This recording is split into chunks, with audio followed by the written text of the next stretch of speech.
Hello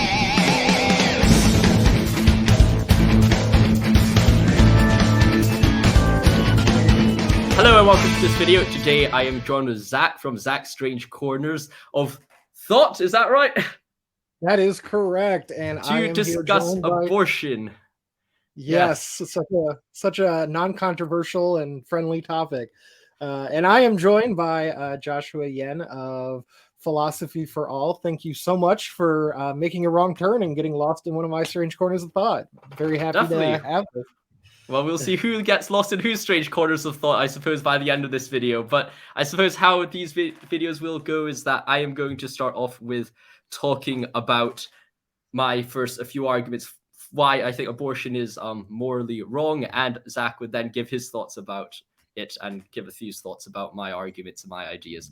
So first of all, I would like to start off with quite a simple argument. I think this goes along the lines of modus ponens argument, a simple idea of the fetus is not the mother and is a human being, and also that the fetus is a living human being. Since murder is a termination of a living human being, then it follows that abortion is wrong, since abortion is the termination of a fetus, which is a living human being separate from the mother. So in support of the first argument, I would argue that the fetus is not the mother and is a human. The reason for this is because the fetus has human DNA. The DNA is completely separate from the mother. The DNA has, if you looked at the genetic code of the fetus and you looked at the genetic code of the mother, you see those are two different people there. And then, furthermore, I would argue the reason why it's also separate from the mother is because I think it is not justified to say that just because something is within something or dependent on something, that the thing which is dependent on the other thing, A, which is dependent on B, is part of B. I would say that's merely a logical fallacy, just as someone who's connected to a hospital bed in life support to a wider hospital in which they're within is not part of the hospital in the same way that a lot of people would like to claim that the fetus is part of the mother, and as a result, the mother should have a choice to do what she wants with her body. And as a result, from these two reasons, I'll say the fetus is not part of the mother and is a human being. Now, the second reason why I would argue the fetus is a living human being is that it carries out, or has at least the potential to carry out, the 7 life processes, which is movement, reproduction, sensitivity, growth, respiration, excretion, and nutrition. Now, the reason why I put potential and actual, I think that this is going to be an area of potential disagreement, but I think the potential and actual should be considered the same here, is because a human baby who is just born is considered by all to be a living human being. However, that living human being, which is a baby born at 9 months of pregnancy, cannot reproduce straight away. Nevertheless, we still consider them a living human being because they have the potential to carry out that life process in the future and show signs of being able to reproduce due to the fact that they have ovaries and gonads and just potential sexual reproductive organs, which can be found in a fetus in their process of development by the SRY chromosome and all those processes. If they work correctly, those things would develop as well. So as a result, following that argument, it would classify the fetus as a living human being, from which the rest of the premises follow, which is the fetus is a living human being, murder is the termination of a living human being, and abortion is a termination of human being. Murder is wrong, therefore abortion is wrong. Now that is perhaps a more scientific argument, which I suppose both of us perhaps might not be too interested in going into. It gets thrown around a lot, I assume. And while we can discuss the intricacies of it, I think we might be quite more interested in a metaphysical twist, which is my second argument. And this metaphysical twist is the idea that value is intrinsic to human beings and are tied to them by virtue of them being human beings, and not by virtue of extrinsic factors. So it's not tied to their utility towards a certain goal. It's not tied towards their ability to carry out anything, but rather them, by virtue of being human, have certain values and certain rights which cannot be taken away from them. Now, the width of those rights, the breadth of those rights, depends, of course, on the individual. For example, or depends on kind of the scope of where you want to draw it. And a lot of people have a lot of ideas on where you should draw those lines. And to some degree, for this debate, I think it's not really very important to draw an exact kind of circle of where those lines are. Rather, I would just argue that as human beings, they have the minimal rights, the basic rights to life and the right not to perish. Those are the two rights I think is key to every single human being. And beyond that, people might add in other things. There might be good arguments for that, but I would say those are irrelevant. I think every human's being has value, and that value includes a basic right to life and the right not to perish, and it's not tied to intrinsic properties. So I'll say those are a few arguments that come off the top of my head when I'm thinking about the debate of abortion. And if you have any disagreements or objections, the floor is yours, I suppose. Yeah, so first off, I distinguish between human life, which, so for instance, all of our cells are human life. But we don't, I don't care if I scratch myself and I kill some cells like that, or if I have some type of surgery. And then I guess we would probably equate human being and human personhood. Would you agree that that's kind of the same thing?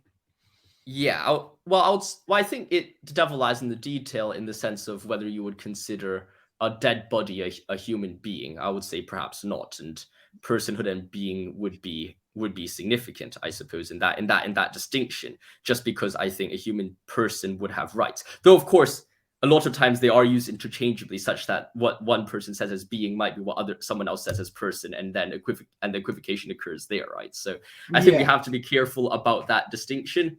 Though I do believe that, all things being equal, if we view a person as someone with value and someone who carries out choices, that might be different from a human being, which is, I have human DNA and I have the potential to carry out choices and I have value. There's a small difference there, and depending on where you want to draw the line, I could define either one as one categorization or the other, if you get what I mean. I think we have to be careful. Yeah, just going forward, if I say a human being or a human person, I am equivocating those terms. Mm-hmm. And so that is the specific thing that's important to me. And so I don't believe that a fertilized egg, a zygote, an embryo, a fetus, however it self-identifies, which in my view, it doesn't actually have the ability to self-identify, mm-hmm.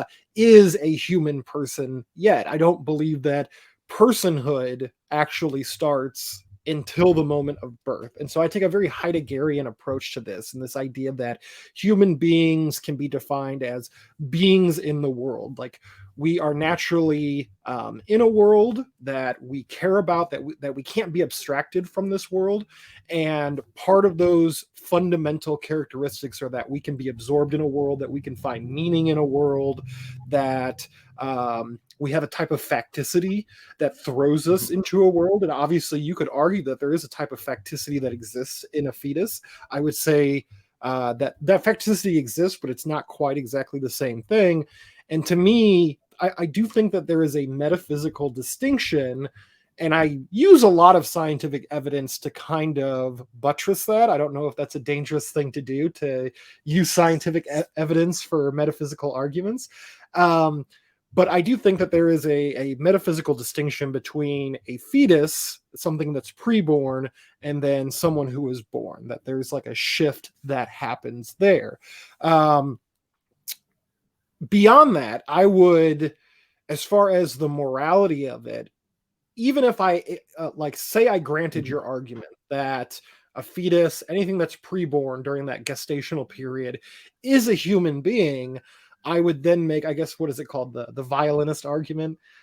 I don't know why we're doing so many things against violinists, but I would make the argument that, so for those that are unfamiliar, my understanding of the violinist argument is that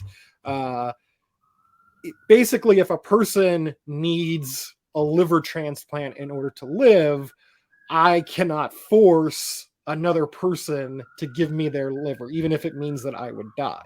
And so I would carry that same argument with a fetus, that they cannot force a mother, a woman, or potential mother, a woman, to give up their own bodily resources to keep them alive. But honestly, I really do think that the fetus has kind of the same status that any organ in a body has while it's in that phase of being a fetus, of being inside a person's body. And yeah, I think I'll leave that as just kind of like my opening of where I am, and then we can just kind of discuss it. So yeah. I think you've raised some really, really excellent points, because I think you've picked upon some ideas which are very interesting, and I think they open up some truly strange corners of thoughts, I suppose, which we can then go on and pursue.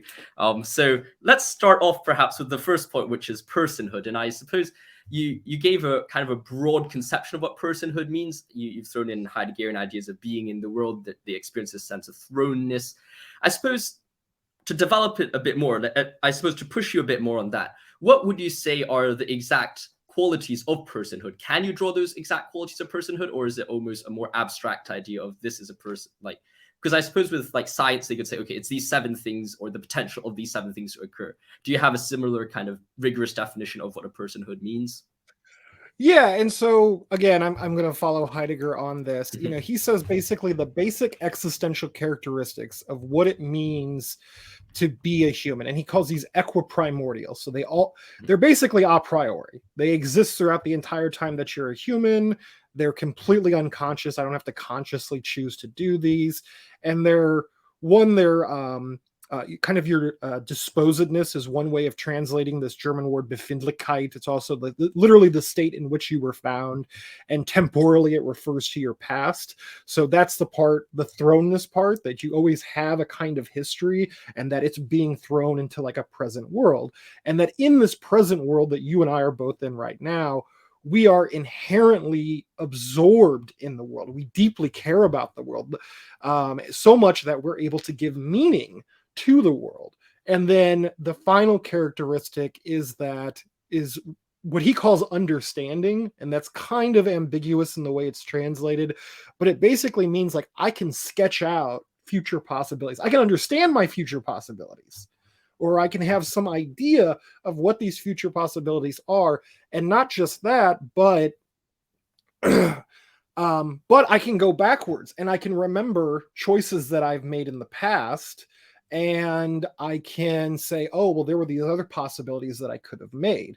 And so I think that would be a distinction that Heidegger would make between a person and an animal. And I don't want to get into that debate specifically, but I do think that you require all of those specific things. So when it comes to specifically being born, and I know that there will be a lot of contention from people about this, to me, the act of breathing, that first breath, because when you first start breathing and when the umbilical cord touches air, the umbilical cord shuts down. So it's really throwing you into a situation where it's either breathe and live, or don't breathe and cease living. And even though this is like when we talk about choice, this is an unconscious choice. This is like, I don't expect an infant to be thinking this out. And that's really what Heidegger's trying to get at, that a lot of these choices are completely unconscious and unreflective, but we do have these options. These options do exist. And so once that is, you're basically put face to face with the possibility of death. And so if you breathe, if that occurs, then you're essentially dodging death, and you're doing so in a way that is autonomous from prior, when you were a part of the mother, where literally your existence completely depended on your ability to gain nutrients from the mother. And a lot of people say, well, look, babies are helpless, they can't take care of themselves. But once a baby's born, you can literally give them to anybody, and as long as they give them nutrition, right, they'll drink milk, and they'll defecate and urinate and do all the things that are reasons I don't have kids, because I don't want to deal with that. And so yeah, they do have this like basic level of kind of pre-reflective autonomy that I think is an essential characteristic of being a human, even though it's not the type of like Sartrean free will where every single decision I make is a conscious decision. They have these options that they face in the world, and that even instinctively they are making a difference between them, even if they're relatively helpless, even if they require other people. Because one of the things that Heidegger says is that a basic part of being a human is that we have a relationship with others, right? He's completely against the kind of Cartesian solipsism. It's like, how could you even imagine what a human being would be outside of society, outside of some social context? That's like just absurd to even think. So I don't know if that kind of answers your question a little bit, but I think that does answer the question, and does provide a bit of more of a solid framework of the situation. Now, I suppose there are immediately some questions which spring to mind on that definition. Firstly, I think since we are talking about the unconscious instead of the conscious, the question does arise of whether fetuses who are within the womb also experience a similar unconscious experience of being, I suppose, in this situation, aborted or not being aborted, just as even though they may not be able to think about it, they are still in face of a potential death or not death before they enter into the world in a literal sense of being separate from the mother. So there is that unconscious risk, and I suppose that unconscious risk of living or dying, just as someone who, I suppose, let's bring back the situation of a man who's in a coma in a hospital dependent on life support, is at the same time, although unconscious, also facing the potential death or non-death decision if someone turned off his life support. So I suppose there's that similar, I suppose, unconscious ability which a fetus may be facing. Now, of course, you might come back and say, well, all right, but the fetus is actually in the world now. He is breathing. But I would say, well, what actually is so much difference between a fetus who is still in the mother's womb or someone who's just been born and the umbilical cord is cut? In the sense that when someone's in the womb and the umbilical cord is not cut yet, they still have the unconscious processes. But when someone's born, they don't really have the unconscious processes. They don't have the conscious process as well. And they still have the unconscious processes. And now you could say, well, okay, I'm older now. I could breathe unconsciously, or I could decide to stop breathing consciously. If I could suddenly stop breathing now, I'd be like, Josh, I'm going to stop breathing for the next 3 seconds. All right, I'm not breathing, but I'm still talking. Okay, 3 seconds is stopped. Okay, now I'm starting to breathe again. But a fetus has no actual choice to have that control over themselves to say, I'm going to stop breathing now in 3 seconds, then I'm going to start breathing again. They have no idea about that at all. In the same way, a lot of their choices are also unconscious, in the same way that if they were born maybe 5 days before, 6 days before, they would still have the exact same thought processes as they were within the womb or without the womb. So I think there are those fundamental differences where the line gets very difficult to be drawn if we are going to base it on this conscious or unconscious decision of being in the world or not. In the same way that thrownness, of course, acts as different degrees of relevance the longer you are outside of the womb. I don't think it's very easy to say, well, all right, let's go back here and then stop it there. Let's go back there and then cut it there. I don't think it is as simple, or at least as definitive as perhaps the more scientific version of, well, okay, respiration, whatnot, movement, whatnot, right? Though, of course, by nature of raising Heidegger, by nature of raising this existential landscape, I'm not saying let's demand the exact same rigorousness that we can have from science. I'm not really demanding that. But what I do think is that if we were to say that humans have value, or at least the value is tied intrinsically to some sort of existence or some sense of existential form, we at least have to have some kind of idea which there's this clear, very obvious symmetry breaker between the fetus and a being which was just born, unless you then say, or I suppose someone can make the argument, which is something along the lines of, well, all right, the value and human existence doesn't actually even occur when someone is born. It occurs the moment they first make a conscious choice in the world. And that, I think, is perhaps even a stronger argument, though, of course, it does raise a problem of, well, all right, if we could abort, like, fetuses, can we then now go and kill babies until they make the first conscious choice in the world? I think that argument is actually a very powerful one with less support. So if I was, like, playing devil's advocate, I would say that actually is a very strong existential argument. But, of course, does the baggage beyond that hold? Do you have any thoughts about what I've just said? So I do want to come back to that argument about infanticide, because there are people with more extreme positions than I do that try and make a philosophical justification. And I want to explain why I think that's wrong. But let's come back to that, and let's come back to the case of someone in a coma. So if we're just dealing with the fetus, I would say its possibility of death would be the same as any other organ or cell in the body. Now, there's another answer that I have to this that's then going to start relying on science, on certain scientific facts that we know. So when it comes to brain development of the fetus, the hormones that are being, that the fetus is receiving, especially from the placenta, basically kind of keep it in a sense of sleep almost. They really, it's a sedation that the fetus is going through. So we do talk about how, you know, they might recognize heartbeats and they recognize certain sounds. And at that point, I would say that that's a sedimentation process that's building up on the brain. But the brain is functioning in a fundamentally different way than once you were born. And the evidence that we have for this is babies that are born, you know, very premature prior to when the brain is fully developed, their brain, despite not being fully developed, will automatically switch on in the same way that someone that's born at 9 months, that their brain would switch on and make a fundamental shift. The problem is that their brain structures just aren't there, and so that's what ends up causing a lot of mental disabilities and problems that can come about with being born premature. So I do think that at least the science shows that there are these kind of like significant shifts that happen prior to being born, that it's really behaving in a different way, to where the fetus really isn't absorbed in the womb in the same way that even a newborn is, just because of the different ways that the brain is functioning.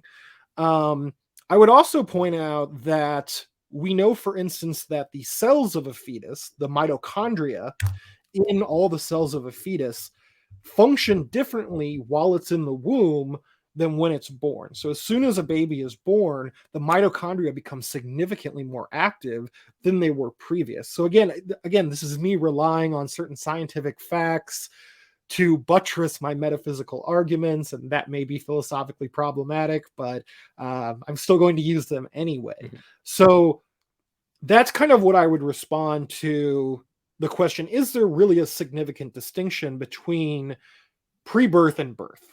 And that's why I keep going back to, like, this is the strong delineation between when you start seeing this thing that is actually achieving this kind of personhood, this kind of human, because they are actively, once they're born, in a way that they're not while in the womb, being engaged in their world and starting to kind of develop these very primitive understandings of what's around. So yeah, I think that's how I would respond to that. I don't know if that's convincing at all, or if that answers the questions that you had, but I think it does raise an interesting point. I don't think we'll touch too much upon how science kind of matches onto metaphysics, but I do think what it does raise is that there is a certain change when someone enters the world. I would happily grant that. However, I think when you're trying to implant that, or at least kind of transpose it into a metaphysical or existential landscape, what you then reach is that that's not exactly the only way of viewing existentialism. For example, and this just comes off the top of my head, if we take into the idea of Kierkegaard's idea of becoming and being a Christian in Fear and Trembling and whatnot, and his other works, what you notice is that becoming a Christian is just as significant, even more significant than the actual being of a Christian. The act of becoming is itself a mode of being.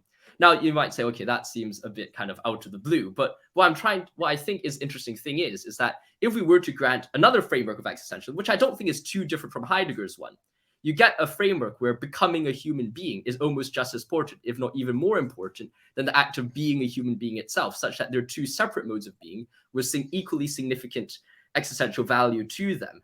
And even if one is not completely conscious, or their brain hasn't completely switched on at that moment, there still are things and still are stimuli which are working towards a certain goal.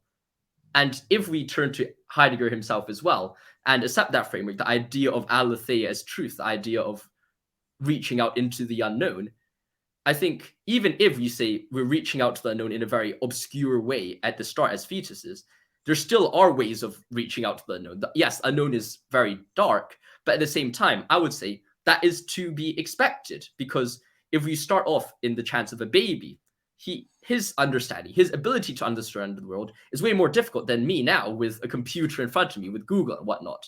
As you grow older, as you're developing, that ability to uncover the truth is naturally to be expected, get easier over time. So if we're going to say, well, all right, the fetus has a very difficult ability, or it's almost impossible for them to have a complex understanding of the truth, or at least interact with the truth and the unknown in a certain degree of sophistication. Yes, that might be the case.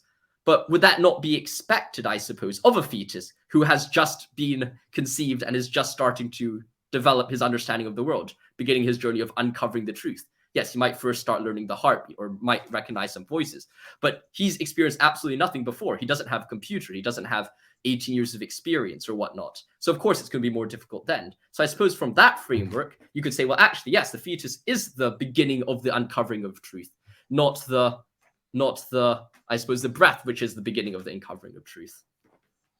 Yeah, and so with that, we would have to make a distinction of when something like because, obviously a fertilized egg isn't experiencing anything like that. It's not, none of that is becoming sedimented. So you might have to wait until, and then this is a nebulous scientific question itself. When does something like sensory perception, when does that become a possibility for a fetus, right? It's not at the 3rd month, it's not the 4th month.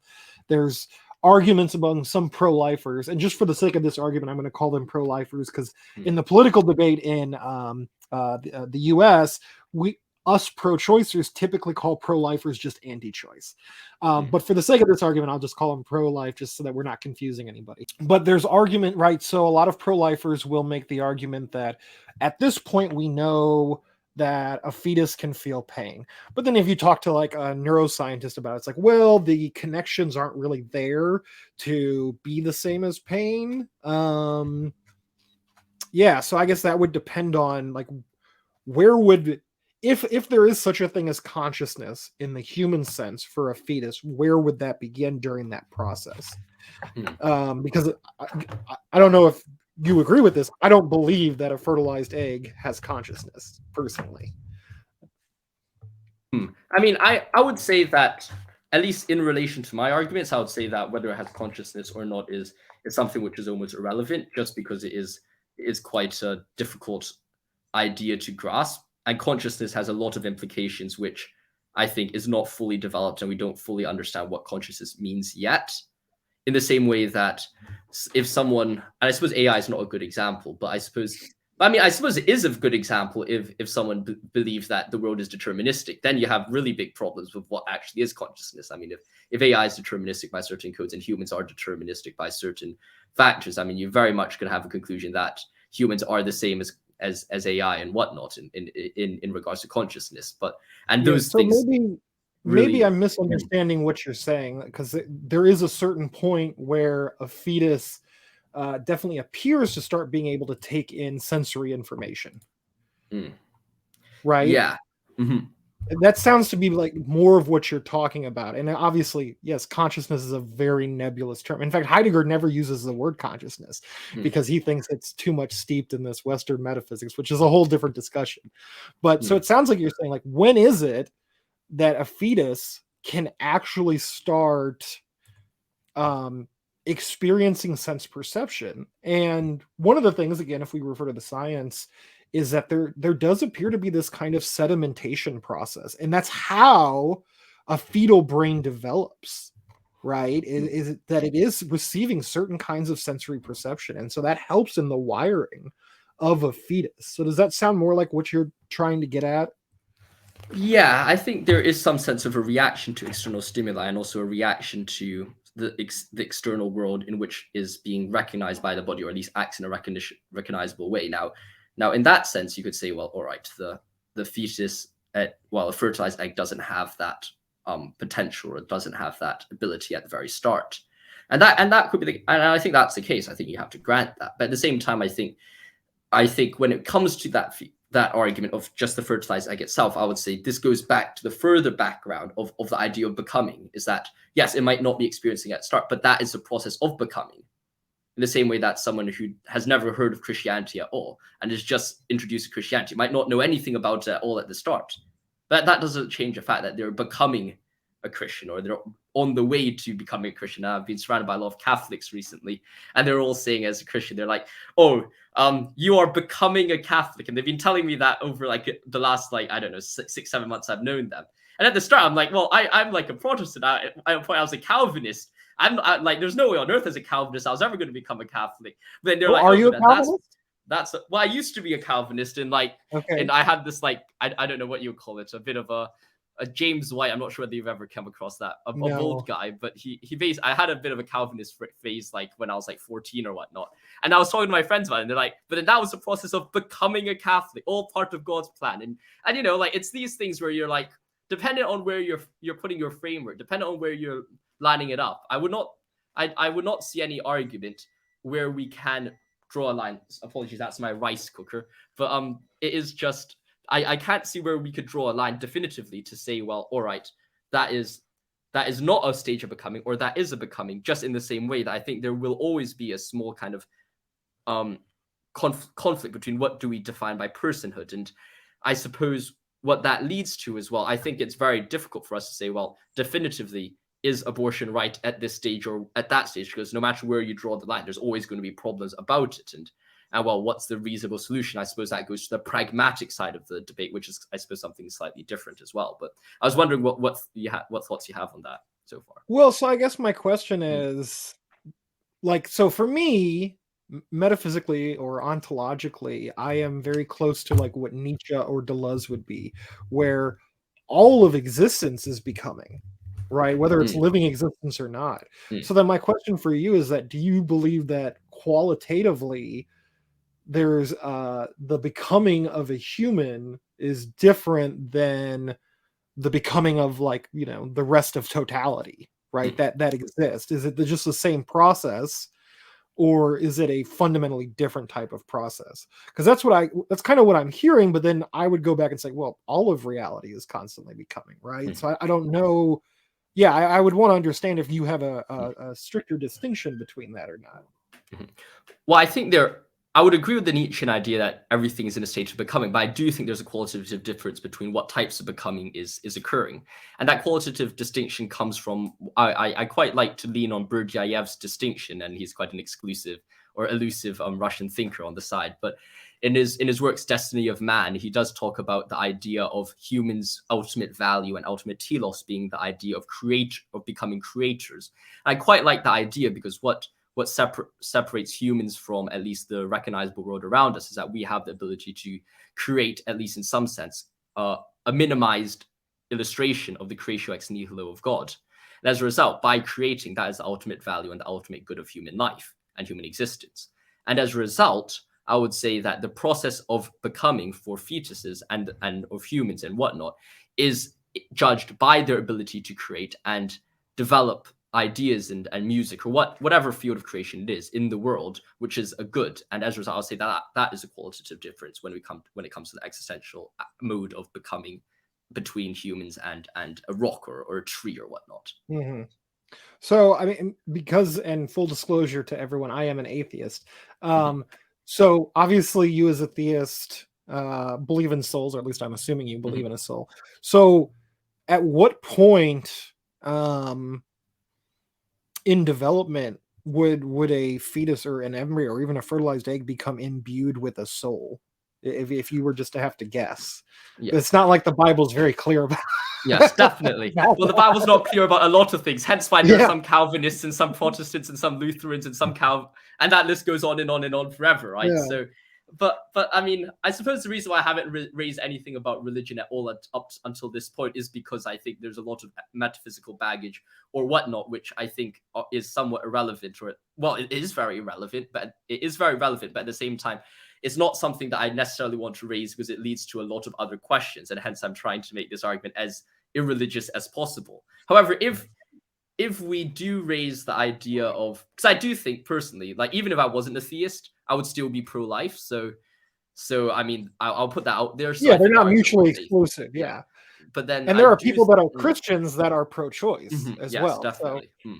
But if you do tell me to guess where the soul comes in, honestly, first I'll say, I'll do the Catholic answer, saying it's a divine mystery. Who on earth knows, and whatnot. But it's not the quickening. That what was it, St. Thomas? It was like it happens at the quickening or something. Perhaps yes, I think it does. But I guess they quite like the mysteries in the Catholic Church and in tradition, mystery of the sacraments, which is very beautiful, I have to say. But I do think that if I had to just guess, and this is just out of complete jest, and I have absolutely no reason behind it, I'll probably say when the fetus starts in heartbeat or whatnot. I think that's a good sign, and I think the fetus starts the heartbeat quite early on.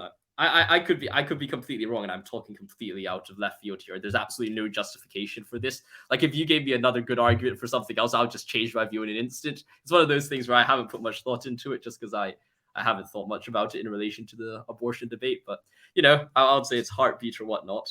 I mean, there might be another life process which actually starts earlier, but something along those lines. And I don't mind including, you know, some of the religious presuppositions that you have, because they are, I mean, they're constitutive of your beliefs in general. And even as an atheist, like I am still actually very interested. That's one of the reasons I like your channel, is because I can watch a lot of philosophy of religion that I don't normally get exposed to.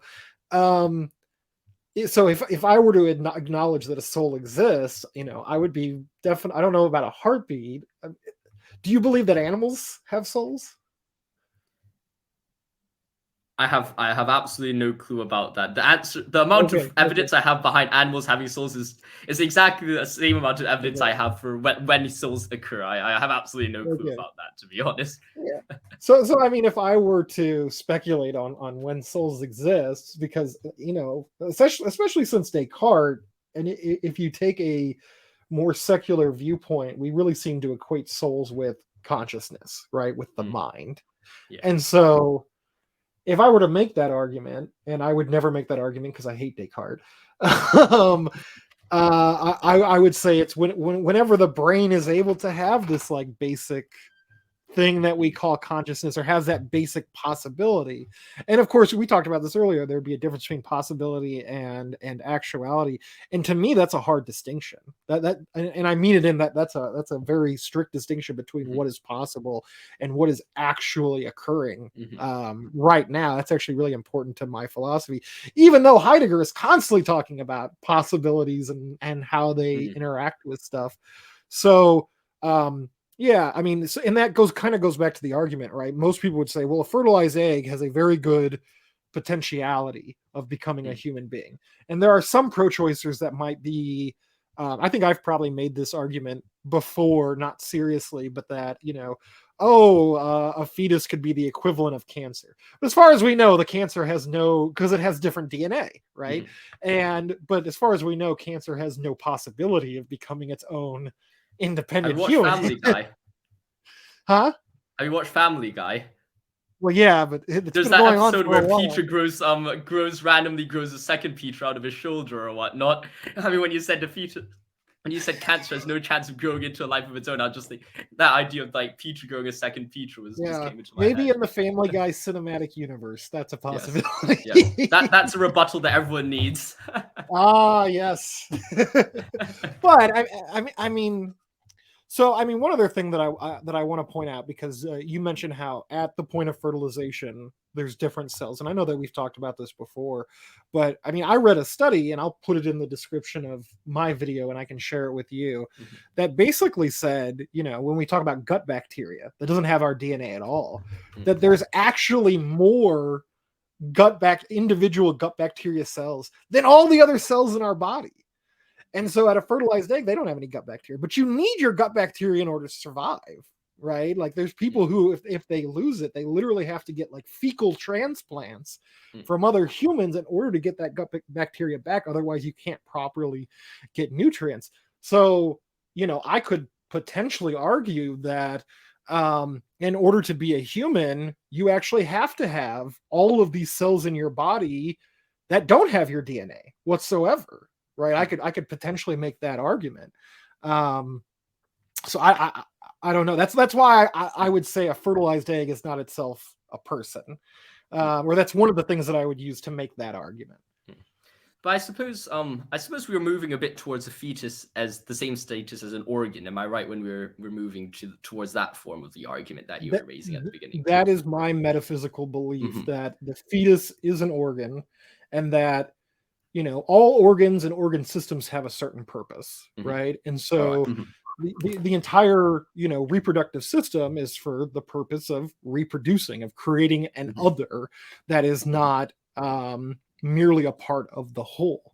And so for my argument, you know, just as a uterus and a fallopian tube and ovaries and all that fun stuff is an organ and it has a specific purpose, the fetus itself is an organ and has the purpose of being born and becoming an other. So it does have the potentiality of becoming an other. It's not a necessary potentiality, but it does. It's very likely well, I don't even want to say it's very likely. It is like that is its purpose, is to be born and become an other completely independent from the mother and the whole reproductive system that it's a part of while it is gestating, I guess. Mm-hmm. Okay, so that, and the reason why I raise that is just because if you're thinking about gut bacteria in your last argument, the gut bacteria is only there with the purpose to help people absorb nutrients. But the fetus, he doesn't need that gut bacteria yet because the nutrients are coming through the umbilical cord. And as a result, what the umbilical cord is to, I suppose, teleologically to the fetus is what the gut bacteria and that entire digestive system is doing for the mother. So as a result, I would say that the actual purpose or the actual end of gut bacteria is not necessarily a very significant kind of indication to say the fetus is either separate or independent of the mother, just because of how the different anatomies work in both circumstances. Now the idea of it becoming an organ, well, it is an organ with the potential of becoming another. How would you perhaps describe the mode going from an organ to another? Because I think if we're thinking about this, I suppose when you're saying it's an organ, you're not thinking about this scientifically. We're talking about it kind of metaphysically, I suppose. Would you say that it is an organ in the sense of that it serves a purpose? But then how does the purpose go from being part of an organ, a tool to achieve a certain end, to becoming the end itself? Surely, if it was the tool to achieve the end, it would be separate from the end. But in some sense, you have the idea of the organ of the fetus just developing in a linear sense, and then it continues its way into personhood. So I don't necessarily view it as, I'm not so sure, even if you're just looking at it metaphysically and not scientifically, I'm not so sure whether we can truly classify it as purely an organ and nothing else, just because of how interconnected the stages are in between its organ status and a person status. Yeah, so I think the difference between any organ, not just a fetus qua organ, but any organ that exists, and a newborn is the newborn has separation and autonomy in a way that organs do not, is what I would say. Like, you can't take a liver out of the human body and expect it to continue to exist. Now, I mean, it has a certain autonomy in that I can't directly control my liver, so that could be a possible contention to my argument, right? There's most of my organs I can't directly control unless I'm like some Taoist monk that can control all aspects of their body. But I do think that that the autonomy that any cell has is exceptionally limited in a way that a newborn doesn't have. And so this might be a problem in my argument. If I might starting to be getting too fuzzy in my definitions here. So I don't know how if you want to pick that apart or whatever. So because I'm definitely open to, I want to improve my arguments, right? Like there are deficits to the arguments that I have. For instance, one argument that I have yet to be able to fully deal with. No, one of the arguments that's still a problem for me is like Siamese twins, right? Where you essentially have two minds in one body. So like, where's the autonomy in that? Who has proper autonomy? Can one part of the Siamese twin force the other one? So that's something that I have yet to be able to. That I think that's a flaw in my argument that I still have to fully reckon with. So yeah, I mean, so as far as going back to, I think we were talking about, the autonomy of an organ, right? The ability for it to act independently, even though it's ultimately acting for a person, right? I think I pointed out that was kind of nebulous, and so I didn't know if you wanted to kind of further explore that or pick that apart. So I think when you're thinking about the organ, at least, I think there's a few different, I suppose, paths that one can go. I mean, first of all, I think you've raised a few of those objections quite well yourself, is that in some sense, an organ is working towards something for the host that has the organ, whereas a fetus does not necessarily work towards anything for the host, but rather works towards itself. It's almost the host is working for the fetus in some way, in the same way that, in the sense that it provides the fetus nutrients, but the fetus doesn't necessarily sustain the life of the mother. Like the existence of the fetus, well, the life of the mother isn't dependent at all on the life of the fetus. and as a result, the fetus kind of could go its own way in the future. Am I making Well, myself not clear? Mhm. well, the mother and its body, and even the like a biological imperative, wants to reproduce. Yes, but then it does not need the Right. fetus to survive, though. Like in the same way that the liver works to help the host survive. The digestive system has clear benefits directly towards the host. The fetus does not have a clear benefit towards the host in the same way that the digestive tract does or the liver does. The fetus kind of just exists within that pocket of the reproductive system and then goes off and does its own thing afterwards. In the same way that, unlike the liver, if you took it out, it wouldn't go do the same thing up, like do its own thing afterwards. The fetus would exit the mother and then do its own thing afterwards. So I think there is like some differences there between the status of the fetus and the status of an organ. So I'm not sure how much you could draw them together. Yeah, so I mean, I think because if we look at, what are the fundamental characteristics of a biological organism, reproduction is one of them, though it doesn't necessarily benefit the actual reproducer, but it does benefit the species. So there's almost, there's kind of a meta telos there. I don't know if that's even the right word to describe it, but there is kind of a meta telos there.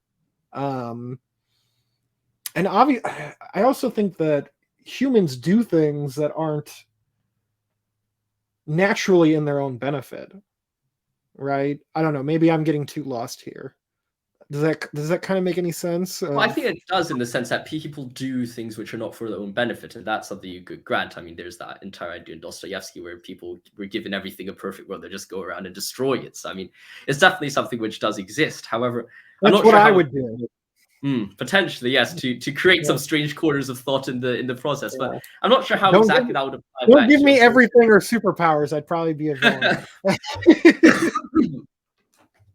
No, but I'm not sure how exactly that would tie back to the abortion debate. And secondly, I do think that there is perhaps a difference between viewing the fetus as an organ and also the reproductive system as an organ, because the reproductive system is an organ to the mother in the sense that it does provide a certain goal and does help towards the goals of the mother in most circumstances.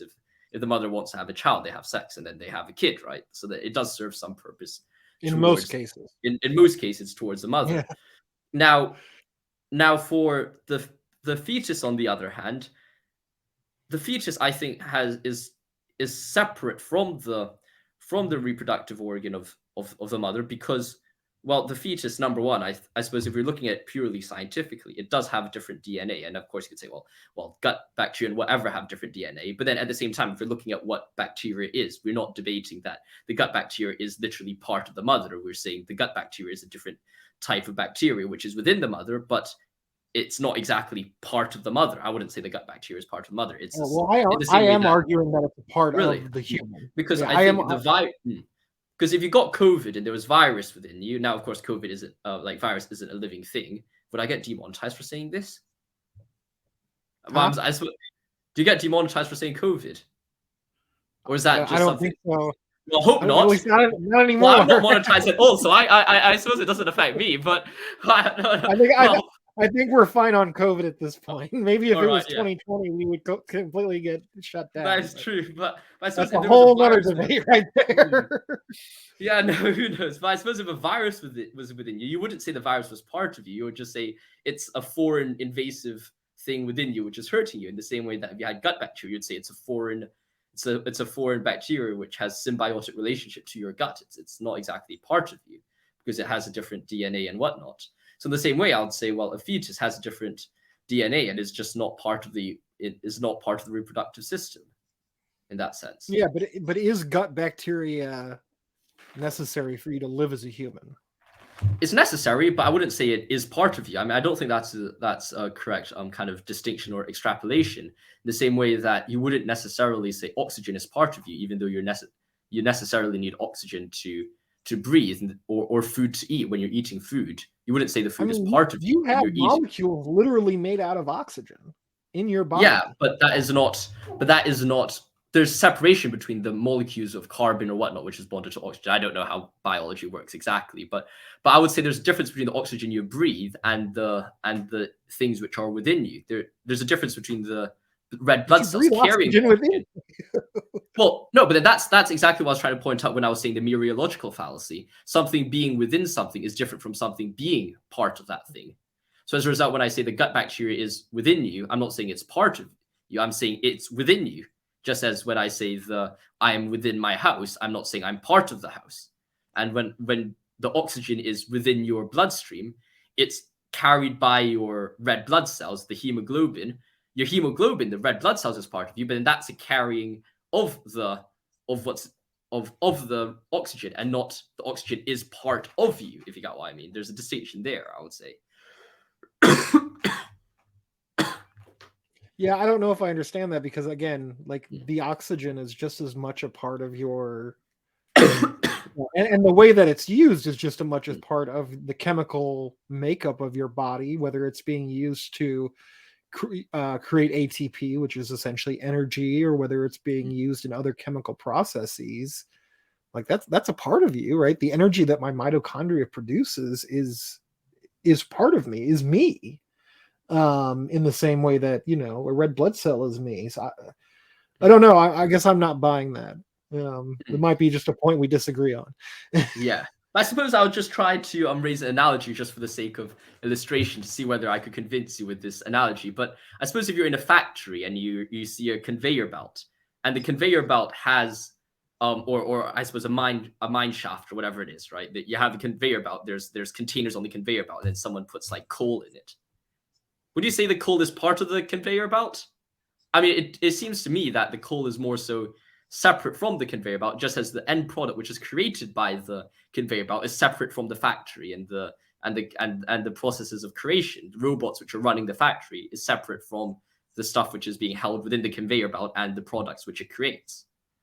But they're all part of the factory process. Yes, they're all independent things, but they're all part of the factory process, right? If a factory didn't have all those things, you know, we would say, oh, it used to be a factory, or it's we might say it's a dead factory or an inoperative factory, right? So I guess that would be my response to that. Like, even the people that work at the factory are part of the process of the factory, despite being, separate individuals and easily replaceable. As anybody in capitalism knows, you're very easily replaceable. You're always expendable. So I guess that would be my response to that. Yeah, I don't know. It hasn't convinced me yet. I'm so sorry. I suppose this would just go on. This might go on for a bit long, so I suppose we should agree to disagree, lest we stay here all day just discussing about the metaphysics and ontology of the matter. But I suppose carrying on, I suppose, unless you have anything you want to pick apart more in our previous discussion, we could turn to the violinist argument. Is there anything else you want to discuss in a bit more detail so far? Well, that's it for the video. I hope you've enjoyed this video. Hope you found it edifying and fruitful. If you want to support us, go check us out on Patreon, or just like and subscribe and share it to your friends if you found it helpful. Stay safe, my friends. See you soon. Thank you for watching. God bless. If you're an atheist, well, God bless, I suppose, as well. And I'll see you in the next video. Thank you for watching, and goodbye. And we will see you the next time you make a wrong turn in one of our strange corners of thought. Wonderful. I'll see you soon.